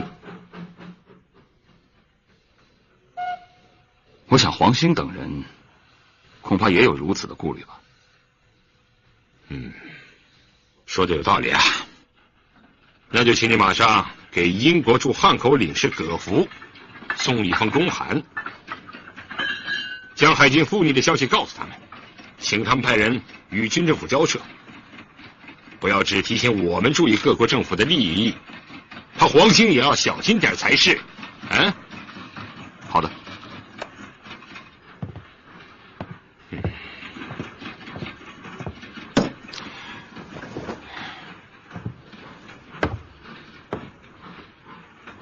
朝廷每年花这么多银子养着他们，没想到是这么一个结局。这下子让黄兴得意了。好，海军在这个时候反正是天助我军取胜啊！来看，来，冯国璋已将主力部队放于我军正面，我军进攻一开始，就会将敌军注意力吸引到东北两侧。而第6协、第4协的登陆就会变得异常轻松。有海军炮舰之威胁，我军正可以大举进攻。今夜之战以稳操胜券。好啊。你们看，这儿还有这看这儿，这个怎么回事？这看这，对，应该很有把握。人在，没问题。好，统领全军。本军拟于今晚向玉带门、刘家花园、大直门、龙王庙一带发动攻击。第5协为右翼进攻队，展开于博学书院北端至香河左岸之间，准备攻击刘家花园之地。湘军第1协统领王隆中率该协为左翼进攻队，与右翼我军开始攻击之后，率部经三眼桥向大直门之地发起攻击。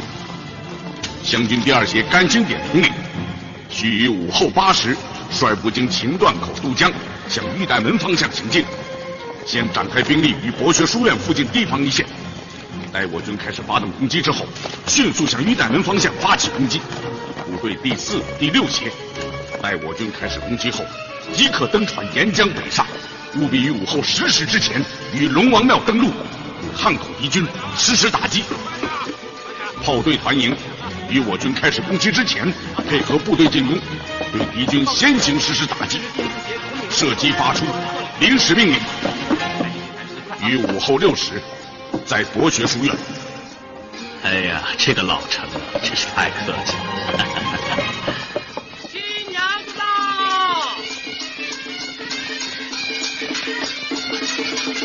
哎，菜来喽！来，哎，坐，都坐啊！哎，大家都来敬喜送一杯吧！哎，就是，来，今天晚上有大行动，诸位千万要少喝，可不能耽误事儿啊！放心吧，谢总，大家都不会误事儿的。是。其实啊，我这也是提醒我自己，我这个人呐，什么都好，就是爱喝一口。咱干了这杯啊！干了这杯，干杯！让你继续留在武昌，没问题吧？没问题。那好，我就先走了，保重。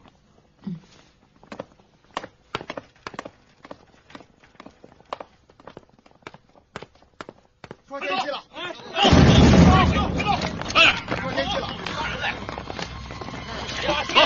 走，快走！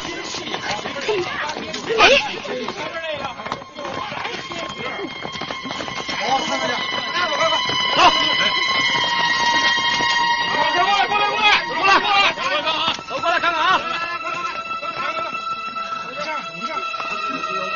这是个奸细，现在就要就地正法。大家看好了，这就是奸细的下场，我们绝不能放过他！跪下！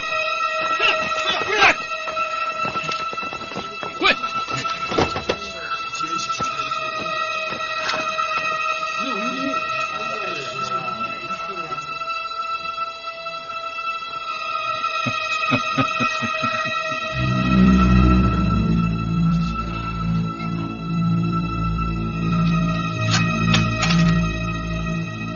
没事也。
这喝完酒以后啊，我就跑回营房里睡觉去。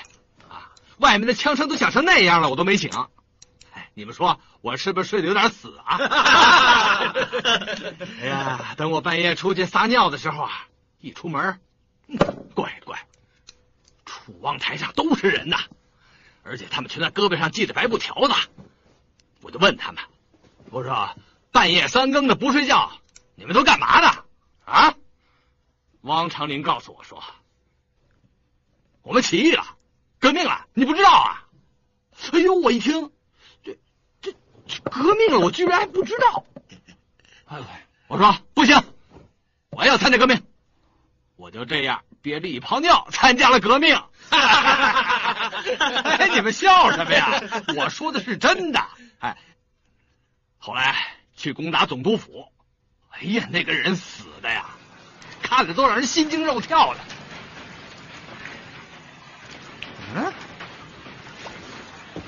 什么声音？把你们窗户关上！快点！这哪呢？那边也关上啊！都关上！他妈的，这什么时候下起雨来了？这雨这么个下法，不就坏事了？咱们怎么渡江啊？介头，要不咱们下去看看，准备的怎么样了？骗你！放心吧，他们又都不是傻子，他们自己会准备的。再说这样的天气，打不了仗。你们看着啊，一会儿指挥部就得通告取消今天晚上行动。你去找个人烧个火盆上来，咱们接着喝。来，接着喝！来，喝完这杯酒，大家暖暖和和的睡个好觉啊！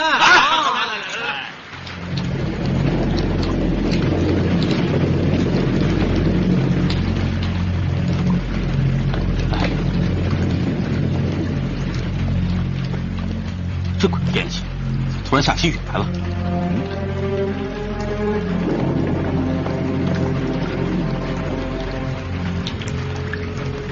这样的天气，恐怕会给进攻带来很大的麻烦呐。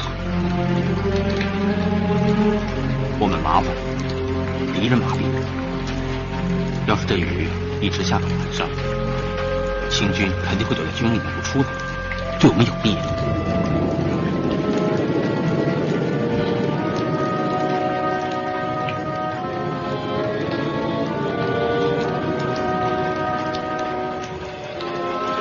这次一定要让冯国璋偿还火烧汉口的血债。好，好。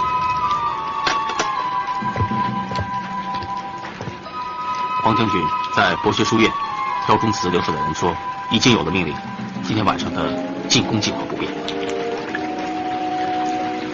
这雨天作战，我军虽然困难，但清军也容易麻痹，说不定会有出其不意的效果。话虽如此，对训练有素的部队当然可以，但咱们的士兵大多缺乏必要的训练，遇到这样的困难，说不定会引起混乱。大都督，您看呢？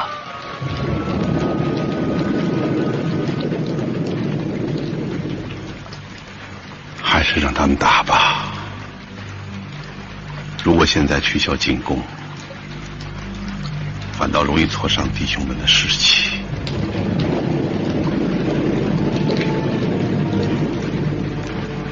来，大伙儿喝汤！来，喝汤！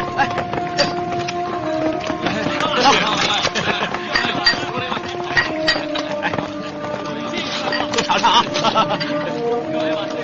好，你也来一碗，来。哎，给我来一碗，给我来一碗！老程啊，来，接一下，接一下。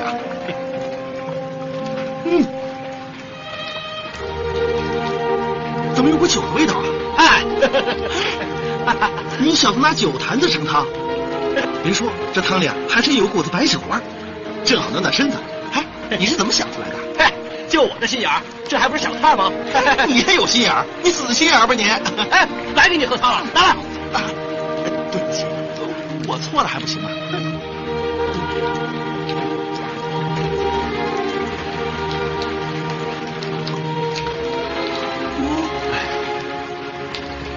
这不但有心眼儿，还学着多愁善感啊！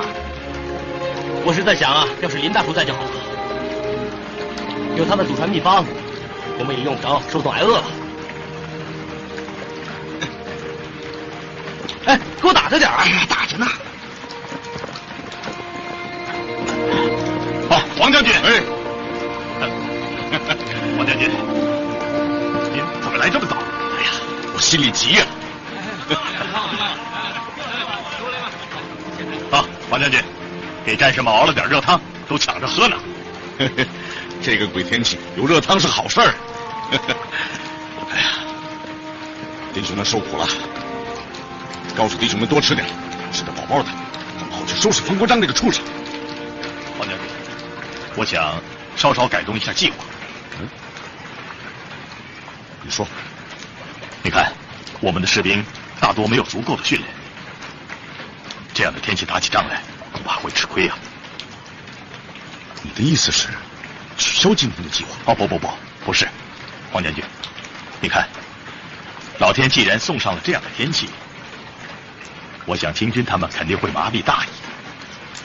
我们步兵能不能在炮兵攻击命令下达的同时，即开始向前推进？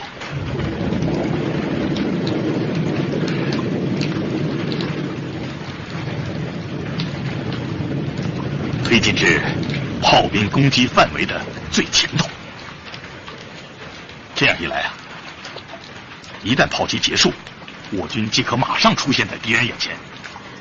这样啊，既可以免去雨夜冲锋之苦，又可以收骑兵之效。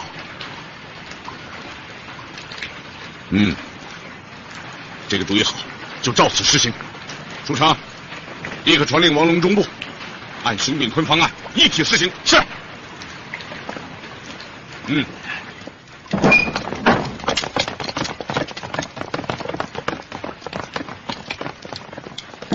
谁呀？杨协统，出发时间已经到了，弟兄们都集合完毕了。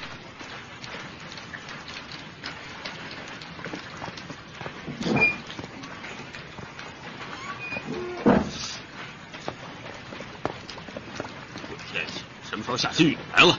下来有一会儿了，咱们走吧。去他的！下这么大雨怎么行动啊？再说今天是我大喜的日子，不宜动枪。告诉弟兄们，解散回营。今天啊，咱们休息。哎，杨系统，这可是统一行动啊！再说黄巾军那边也不好交代啊。去他的！什么统一行动？不告诉他不就完了吗？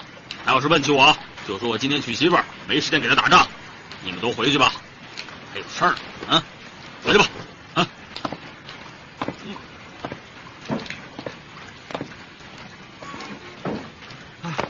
走吧。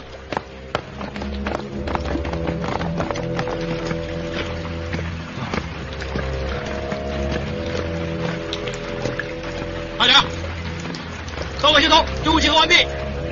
好，出发。江边。系统大人，你们走反了，广西才是去江边呢。放屁！我从小在武昌长大，哪边是江边我能不知道？跟我走。立正，向右转，阿莫走。黄将军，湘军甘青碘部已经到达指定地点。传令炮兵，开始攻击。是。等阵营，有。命令部队开始向前移动。是。哎，黄将军，黄将军，您就不要去了吧？不，跟着部队一起上去。命令部队开始前进吧。是。出发！快！快！太好了！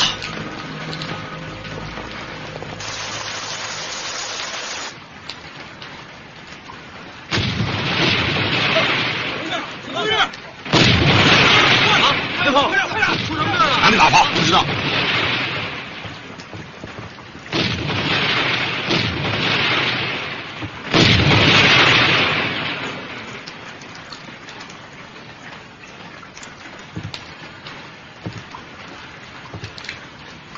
这个黄兴居然带着新兵雨夜向我发动进攻，胆子不小。传令，让各部坚守阵地，弄清敌情，向我报告。是。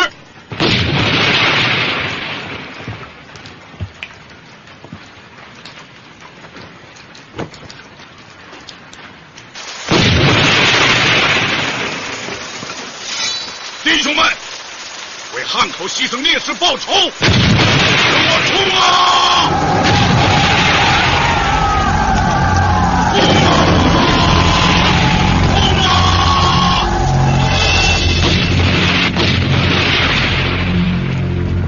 报告总统官，革命军向我军阵地发起了进攻，刘家花园阵地已经失守，大直门阵地也岌岌可危，各部纷纷来电，问怎么办？这群混蛋，一定是疏忽了防守，把这屯给拉出去，就地强填。是。命令刘家庙短推炮营协助大直门我军防守，立刻开炮。同时命令王占元立刻向大直门方向移动，从侧面攻击敌军。是。命令满城察言炮队即刻向刘家花园方向开炮，阻止敌军继续进攻。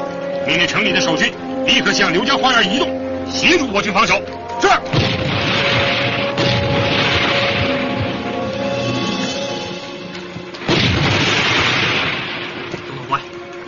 玉带丸守军受到敌军猛烈攻击，防线已经不稳，正在向城里渐次收缩。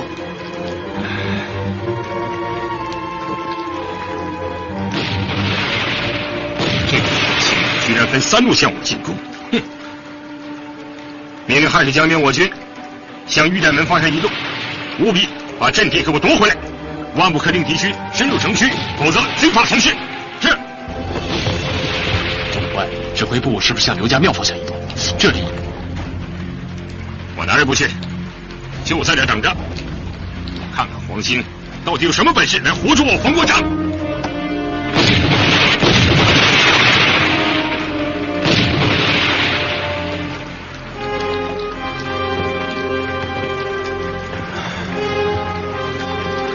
老蔡，着急也没用，还是回去等吧？啊？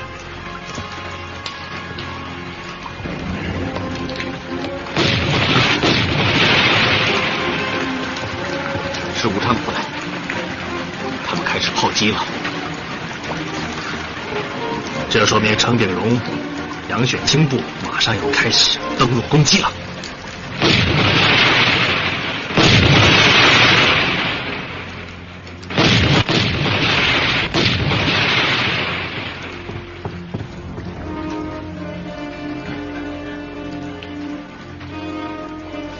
说吧，总督官，我军龙王庙一带阵地遭到猛烈炮击。你说什么？龙王庙遭到猛烈炮击。想不到，这黄兴还有第4路。我军在龙王庙的人马已经回头了，如果敌人再次登陆攻击，我怕。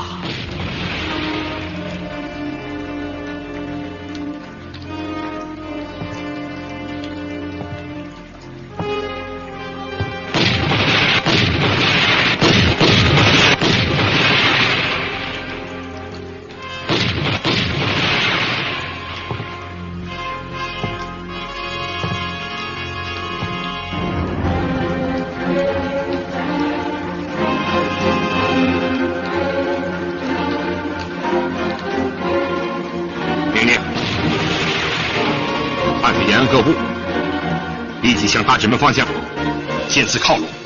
是。命令玉带门守军放弃阵地，向刘家花园方向转移。是。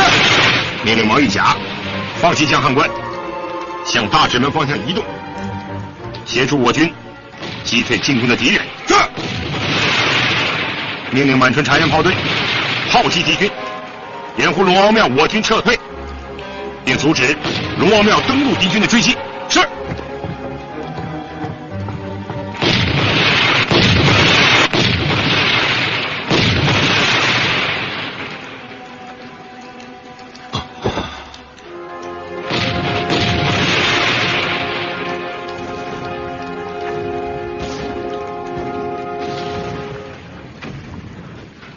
听副馆长，你也去准备一下吧。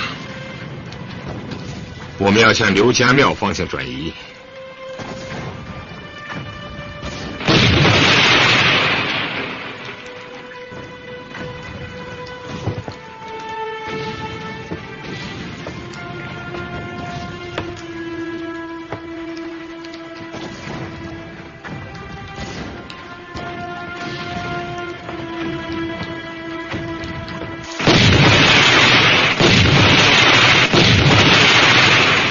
报告总司令，玉大门守敌开始退却，湘军甘兴点部已经占领清军阵地，请求下一步进攻计划。报告，王将军，我军已经开始炮击龙王庙敌军，登陆马上就要开始了。好，传令各部开始向汉口发起总攻击。是。弟兄们，收回汉口，为死难的弟兄们报仇！冲啊！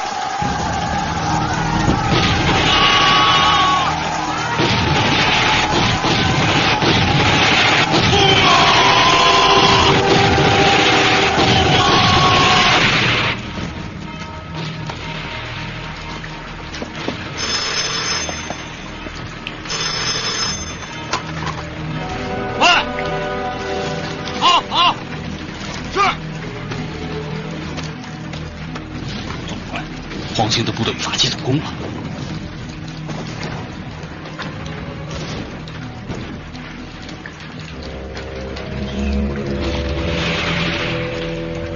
总督官，王玉甲将军来电说龙王庙没有发现登陆敌军。你谎报军情，我毙了你！王将军是这么说的，要不我去核实一下？快去！是。没有发现敌情。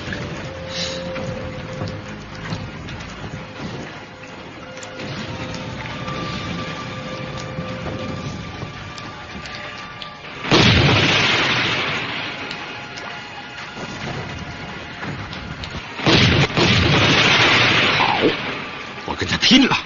命令王甲部队不用来大之门了，原地掉头，向玉寨门发起重攻。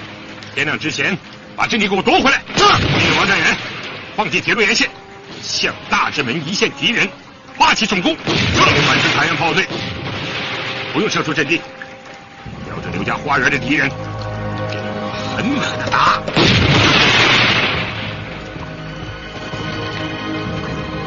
总督官，指挥部是否还要转移啊？